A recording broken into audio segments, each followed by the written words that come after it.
Let's talk about your tax dollars from the federal government and how those could possibly be spent, and border security for this country and others. Good morning. It is Springfield's Morning News. I'm Greg Bishop on 92.7 WMAY, Springfield's News and Talk. And we just, last segment, talked about how the governor signed a bill to divest from Russian assets and have no public dollars in Illinois invested in anything that has to do with Russia. And that takes effect immediately. But what about your tax dollars from the federal government, and how are those being spent? We'll hear a little bit of what Volodymyr Zelensky had to say, the president of Ukraine, when he visited and spoke in front of Congress. So we'll get to that before the top of the hour here. But Congress is dealing with a lot right now. They've got a temporary spending plan that's set to expire, and the prospects of dealing with yet another spending plan that's coming out here soon. And actually, here's a little bit of video that was earlier this week, I think yesterday, and or maybe the day before. Rand Paul literally wheeling out a huge stack of bills. And that's the spending plan that they're looking to possibly pass. The omnibus $1.7 billion. Let me correct that. $1.7 trillion with a T, trillion dollars. And some Republicans are calling it toxic with a T. But this $1.7 trillion, it's got all kinds of spending in it, and it's for the entire year. I heard already some criticism that it seems to be looking to spend on the FBI, when the FBI has yet to come in front of Congress and explain what they're doing when it comes to censorship, not just on Twitter, but YouTube or Facebook and elsewhere. So money going there, money going here, money going to study that type of fish, money going to this country and that country, and a whole host of other things. But what's fascinating here is how this spending bill could get gummed up in the final days here before they have to pass it, before a temporary spending plan expires out of Washington, D.C. How are they going to address the border crisis here in this country? This obviously is dealing with Title 42. That's the Trump-era policy that allows for the migrants coming across the border to be turned around at the border instead of being allowed in and released because of health concerns. So yesterday, some U.S. senators, they held a news conference talking about the border crisis, talking about the problems that they're seeing, and everybody sees it. And even the corporate media has to acknowledge that there's some serious problems. Here's a report from MSNBC recently highlighting just how serious these problems are at the southern border, and it's pretty telling, especially when you see some of the images that they shared in their reports, again, from MSNBC. Really what we're seeing here is a city that is overwhelmed and in chaos. These families behind me here, these are some of the lucky ones. We're inside a shelter, but a lot of shelters are overwhelmed. I just came from the streets this morning. There are hundreds of people sleeping in the airports, at bus stations, on the streets, and it's actually really cold here. It was 33 degrees when we woke up this morning. Migrants were huddling together under blankets for warmth because even though Title 42 hasn't lifted yet, so many people have been able to come across. Not every nationality gets expelled, but we just spoke to people at this shelter here. Ruben Garcia, who runs this shelter, who says, look, already there are people sleeping on the streets. The numbers that will be sleeping on the streets if Title 42 lifts is unfathomable, and he says the federal government will have to do more. So what is the federal government going to do about all of this? And of course, you can chime in live and local here anytime at 217-629-7970. Good morning. You're on WMAY.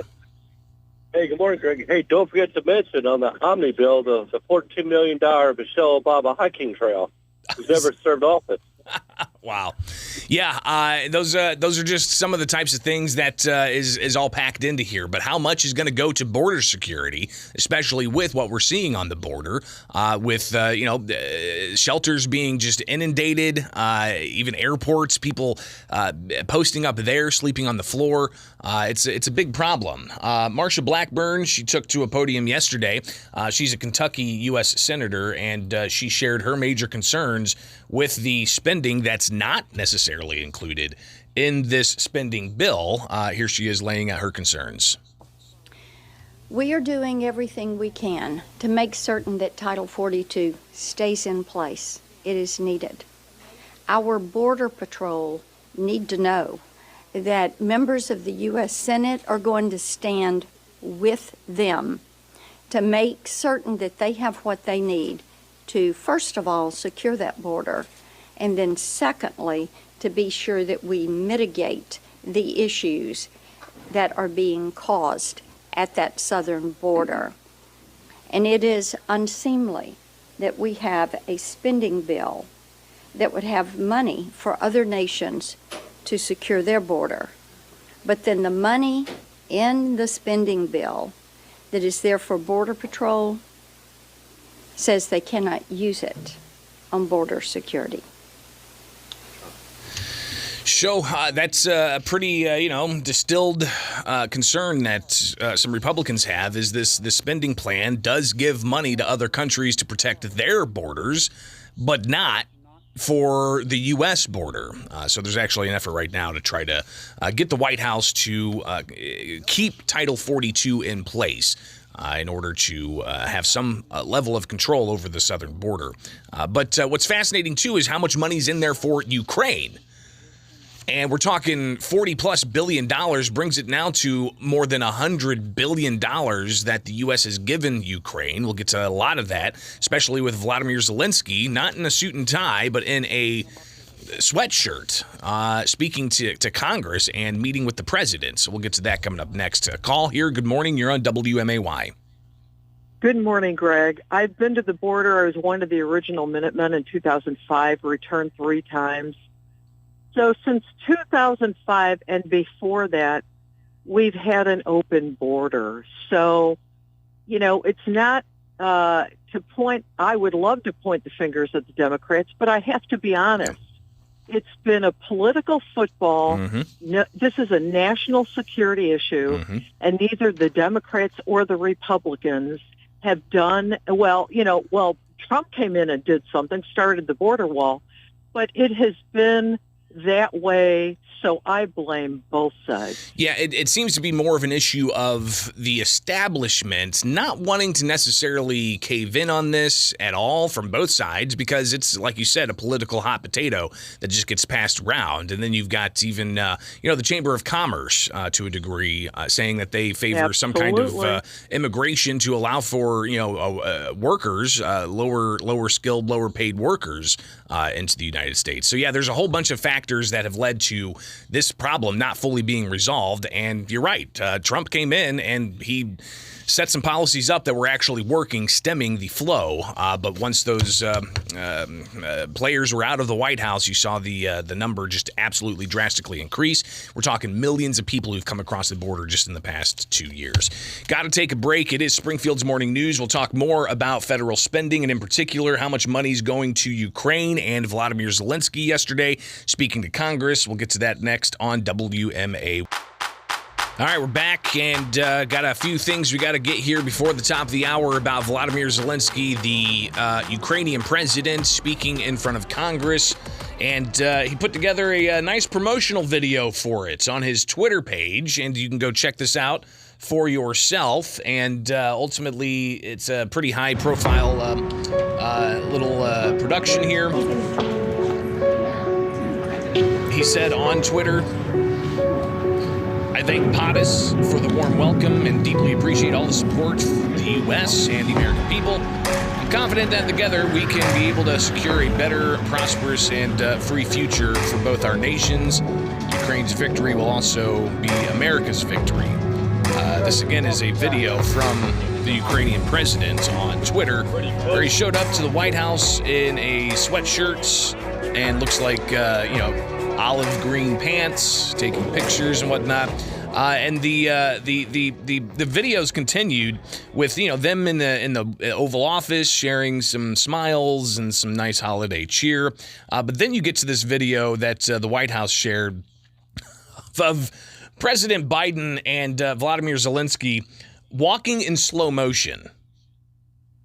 And that tactic's an interesting tactic to use on an official channel, because some could say that's a tactic of propaganda to enhance a video like that.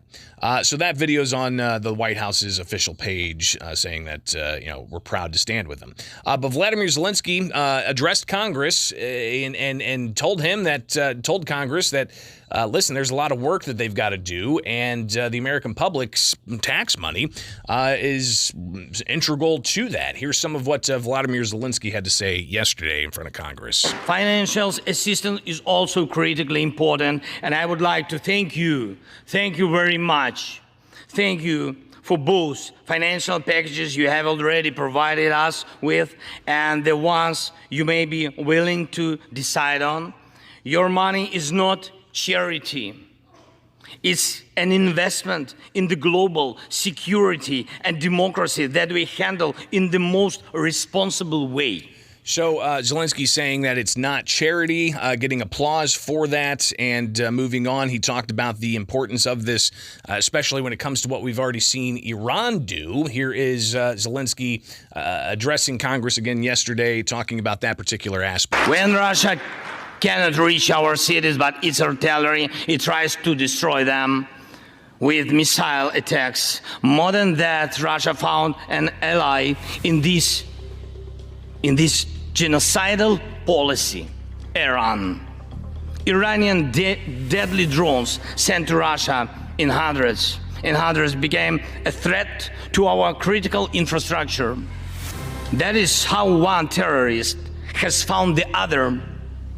It is just a matter of time when they will strike against your other allies.